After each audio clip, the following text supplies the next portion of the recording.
Si les entraîneurs avaient des frais de transfert, Hansi Flick vaudrait plus de 100 millions. Je vais continuer à encenser Hansi Flick parce que je suis vraiment impressionné par le travail qu'il a accompli. Pas seulement avec les joueurs blessés et tout ça, mais surtout par la rapidité avec laquelle il a réussi à changer leur style de jeu, à leur faire adopter ce style. Avec cet effectif, avec toutes ses blessures, avec ce budget-là, il arrive quand même à faire en sorte que le Barça boxe largement au-dessus de son poids. Il a reconstruit la mentalité de l'équipe, il a ramené la croyance, la confiance. La façon de travailler a complètement changé par rapport à avant. Et honnêtement, c'est lui qui porte cette équipe grâce à son coaching. On a tous vu Flick passer par toutes les émotions possibles cette saison. Une semaine, il est sur la ligne de touche, plein d'énergie, et quelques matchs plus tard, il est assis sur le banc, l'air de quelqu'un qui a perdu la volonté de vivre. C'est un homme qui est venu à Barcelone avec un budget minuscule, un recrutement moyen et une moitié d'effectifs constamment blessés, et malgré tout, on s'attend à ce qu'il garde le club en compétition avec les équipes les plus riches d'Europe. Il fait absolument tout ce qu'il faut pour que le Barça continue de se battre. On dit qu'il est têtu, mais il est déjà en train de modifier le style dominant qui a permis à Barcelone de remporter 3 trophées dès sa première saison. Et c'est surprenant, non? Pourquoi quelqu'un changerait-il une formule gagnante? Pourquoi réparer ce qui n'était pas cassé? Eh bien, c'est parce que, malgré toutes les victoires, les titres et les buts, il y avait des fissures. Il y avait des problèmes qui avaient été maquillés parce que l'équipe soulevait des trophées. Flick les analyse depuis un moment. Il est en train de construire quelque chose de nouveau par-dessus ce qu'il avait rendu performant dès le départ. Il est difficile pour les fans du Barça d'oublier la douleur que Hansi Flick leur avait infligée avec la raclée 8-2 du Bayern. Pourtant, seulement quelques années plus tard, c'est lui qui mène leur reconstruction. Ce qui est fou, c'est que Barcelone domine désormais des équipes avec exactement le même style de jeu qui leur avait valu l'une des pires défaites de l'histoire du club. Flick n'a pas eu besoin d'années pour s'imposer. La plupart des entraîneurs ont besoin de temps pour faire comprendre leurs idées à leurs joueurs. Pendant ce temps, Flick est arrivé, a mis en place son 4-2-3-1 et a instantanément transformé Barcelone en une équipe qui semblait jouer ainsi depuis des saisons. Historiquement, le Barça a toujours été attaché à un style basé sur la possession, privilégiant les passes courtes et rapides. Xavi, Cruyff, Pep ont tous construit leur système autour des principes du tiki-taka. Flick utilise encore beaucoup de ces principes. La fluidité positionnelle de l'équipe correspond en réalité au football total que Cruyff avait en tête. Barcelone conserve toujours la possession et dicte le tempo des matchs. Mais avec Flick, l'accent est moins mis sur le contrôle par la possession et davantage sur un jeu direct, vertical, avec un contre-pressing immédiat. Il savait que l'équipe devait de nouveau évoluer. Il a donc mêlé l'ADN de possession du Barça à son propre football à haut risque et haute récompense. Barcelone restait toujours en tête en termes de possession avec une moyenne de 66,5% lors de la saison 2025, mais ils essayaient d'être plus directs à chaque passe. Le système de Flick oscille entre un 4-3-3 et un 4-2-3-1, mais l'idée reste la même. Le ballon circule du défenseur central vers le milieu de terrain à la recherche du numéro 8 créatif ou du numéro 10 ici Pedri, Olmo, Rafinha, parfois Yamal avant d'atteindre les 3 attaquants en pointe. Il donne à l'équipe la liberté d'être fluide dans les positions. Les joueurs ne sont plus cantonnés à un poste fixe. Ils peuvent sortir de leur zone, échanger leur rôle et s'adapter en temps réel. C'est ce qui rend Barcelone si imprévisible et si difficile à défendre. Prenons les ailiers par exemple. Rafinha et Yamal ne restent pas collés à la ligne de touche. Souvent, ils viennent dans l'axe, jouant le rôle de meneurs de jeu supplémentaires, voire de seconds attaquants. Quand ils font cela, ils entraînent les défenseurs avec eux, laissant d'énormes espaces pour que des latéraux comme Balde ou Koundé puissent monter en puissance. Cette fluidité aide également le Barça lorsqu'il perd le ballon, car les joueurs sont déjà très proches les uns des autres et peuvent immédiatement presser pour le récupérer haut sur le terrain. Cette réaction rapide est un élément clé de la philosophie de Flick. C'est le Gegenpress que l'on a déjà vu chez d'autres entraîneurs allemands comme Klopp à Liverpool. Une des raisons majeures pour lesquelles cela fonctionne est la manière dont Flick utilise un double pivot au milieu. Au lieu d'aligner les deux milieux défensifs côte à côte, il les décale. L'un reste plus bas, juste devant les défenseurs centraux, tandis que l'autre remonte légèrement. Cela crée davantage de lignes de passe. Le pivot plus reculé peut récupérer le ballon des défenseurs et maintenir le jeu en mouvement. Il peut s'agir de Casado, Bernal ou même de Frenkie de Jong parfois, tandis que le pivot avancé peut rapidement recevoir des passes progressives et propulser l'attaque à grande vitesse. Ensemble, cette défense à 4 et le double pivot forment le cœur du jeu de possession du Barça, déplaçant le ballon calmement en attendant que des espaces apparaissent. Pendant ce temps, les latéraux participent aussi. Balde, sur le côté gauche, Monto, étirant le terrain et offrant au Barça une option offensive supplémentaire. À droite, Jules Koundé se montre plus patient, choisissant ses moments pour avancer tout en maintenant la structure. Il a tout de même réalisé 1139 passes, ce qui était l'un des totaux les plus élevés du championnat. C'est un contraste frappant avec le 4-3-3 de Xavi, qui reposait sur un seul milieu défensif. Lorsque Sergio Busquets était là, cela fonctionnait à merveille, car il est sans doute le plus grand milieu défensif de l'histoire. Mais une fois Busquets parti, il n'y a pas eu de véritable remplaçant à son niveau et le système a eu du mal. Flick, lui, n'a pas vraiment besoin d'un joueur du type Busquets dans sa configuration. Les deux milieux peuvent partager la charge de travail, défendre, créer et contrôler le jeu ensemble. Flick comprend la tradition du tiki-taka et du jeu de possession au Barça. Il ne l'a en aucun cas abandonné, mais il y a intégré davantage de verticalité et un jeu de construction plus risqué pour avancer plus rapidement vers l'avant. Le Barça joue toujours depuis l'arrière, mais désormais les joueurs sont instruits d'être beaucoup plus directs. L'objectif est de progresser vers le dernier tiers le plus vite possible. Flick veut voir l'équipe avancer plutôt que de se contenter de passes latérales au milieu, comme cela était fréquent sous Xavi. Au lieu de faire rester les joueurs très proches les uns des autres, Flick étale l'équipe pour rendre le terrain aussi grand que possible. Cela crée plus d'espace, rendant la défense adverse beaucoup plus difficile. Désormais, au lieu de conserver le ballon juste pour le plaisir de la possession, chaque passe a un véritable objectif. Un exemple parfait de la transformation de Barcelone sous Flick s'est vu lors de leur match contre l'Atlético. Pour la première fois depuis 2007, bien avant que Diego Simeone ne devienne l'entraîneur de l'Atlético,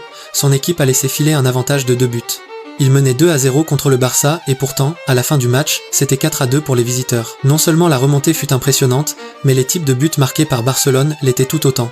Ils ont marqué sur des centres, une arme que les Blaugrana n'utilisaient pas particulièrement. Íñigo Martínez a envoyé un centre loin d'être parfait, mais Lewandowski a transformé cela en but. Il a battu son défenseur, contrôlé le ballon avec la poitrine, et tout en s'étirant, a tiré avec son pied faible pour tromper Jan Oblak, du pur Lewandowski, capable de créer quelque chose à partir de rien. Et à ce moment-là, l'ambiance dans le stade a changé instantanément. À partir de là, Barcelone a senti le danger, et a continué à utiliser cette nouvelle arme que les précédentes équipes du Barça ne privilégiaient pas, les centres. Avant, Barcelone faisait tourner le ballon sans fin, cherchant ce petit espace ou la passe parfaite pour ouvrir la défense. Mais l'équipe de Flick n'hésite plus à lever le ballon dans la surface. Le deuxième but est venu de la même manière. Jules Koundé a passé le ballon à Rafinha, qui jouait maintenant comme milieu. Dans la surface, Lewandowski s'est détaché vers le second poteau, entraînant plusieurs défenseurs avec lui. Ferran Torres a alors foncé vers le premier poteau. Rafa a envoyé un ballon bas, entre centre et tir. Torres a juste effleuré le ballon, suffisant pour tromper Oblak. Barcelona attaque désormais en nombre, remplissant la surface avec des courses venant de partout. Ils ont marqué une dizaine de buts sur centre lors de la saison 2025. Ce Barça n'est plus seulement du tiki-taka.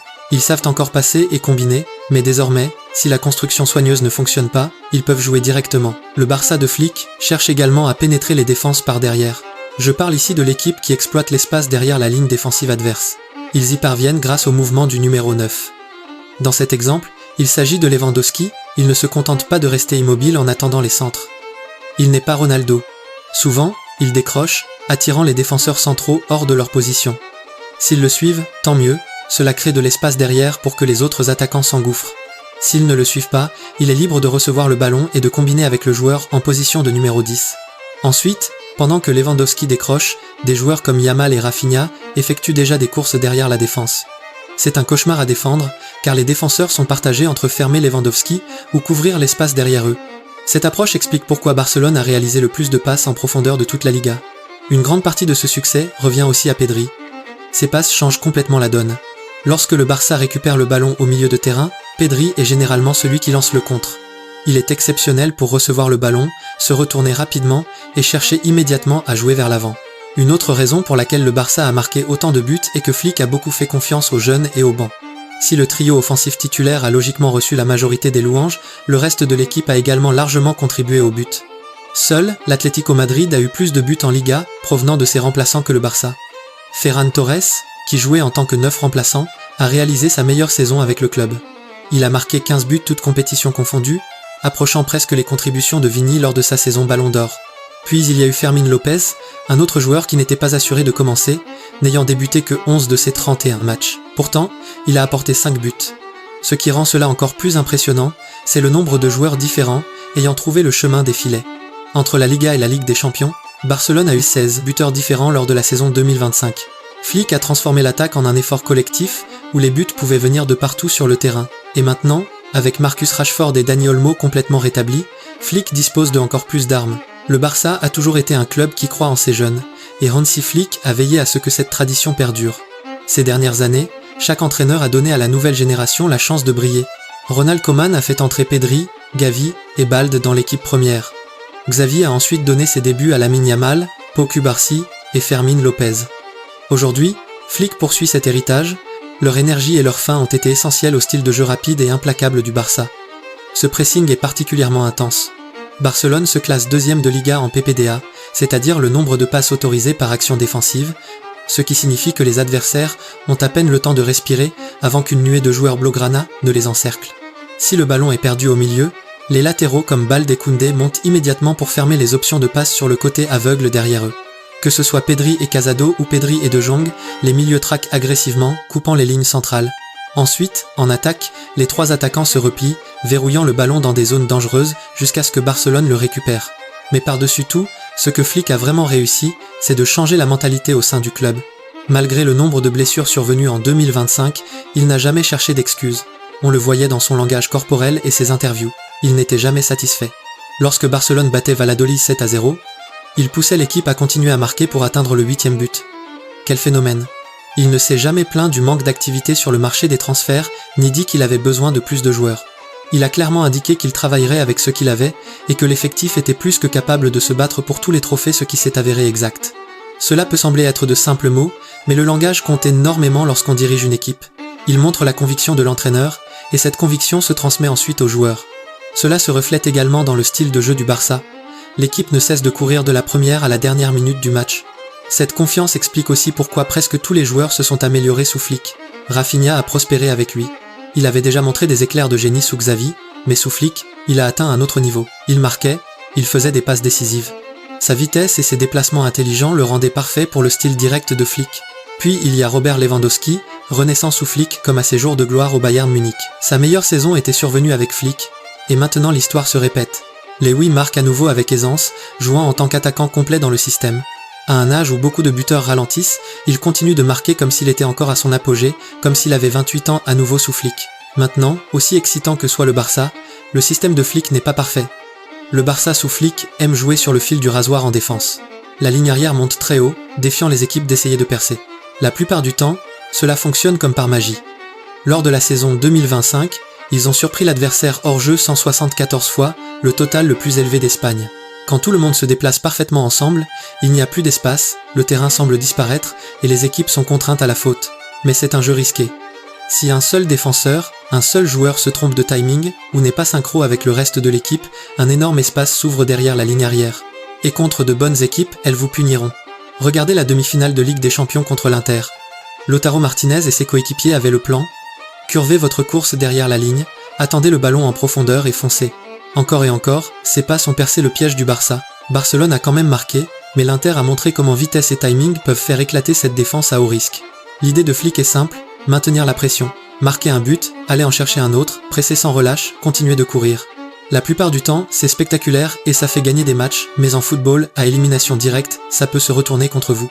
Aucun système dans le football n'est parfait. Chaque style a ses avantages et ses inconvénients, et le style de Flick en a beaucoup. Sa refonte tactique est une révolution moderne du jeu du Barça. C'est un mélange du football total dont parlait Cruyff et du gegenpress de Flick. Le Barça conserve toujours le ballon et domine en possession, mais peut maintenant punir en transition. Flick a façonné une équipe de Barcelone imprévisible et implacable.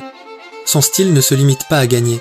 Il redéfinit ce qu'un match du Barça doit être et ressentir, pour les joueurs comme pour les fans.